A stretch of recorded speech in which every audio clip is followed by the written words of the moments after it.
تو جو لوگ ان سے پہلے تھے وہ بھی تکذیب کر چکے ہیں۔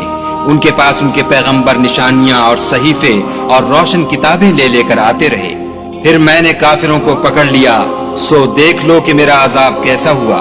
کیا تم نے نہیں دیکھا کہ خدا نے آسمان سے مے برسایا تو ہم نے اس سے طرح طرح کے رنگوں کے میوے پیدا کیے، اور پہاڑوں میں سفید اور سرخ رنگوں کے قطعات ہیں اور بعض کالے سیاہ ہیں۔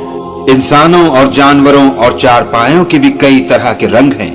خدا سے تو اس کے بندوں میں سے وہی ڈرتے ہیں جو صاحب علم ہیں، بے شک خدا غالب اور بخشنے والا ہے۔ جو لوگ خدا کی کتاب پڑھتے اور نماز کی پابندی کرتے ہیں اور جو کچھ ہم نے ان کو دیا ہے اس میں سے پوشیدہ اور ظاہر خرچ کرتے ہیں، وہ اس تجارت کے فائدے کے امیدوار ہیں جو کبھی تباہ نہیں ہوگی، کیونکہ خدا ان کو پورا پورا بدلہ دے گا اور اپنے فضل سے کچھ زیادہ بھی دے گا۔ وہ تو بخشنے والا اور قدردان ہے۔ اور یہ کتاب جو ہم نے تمہاری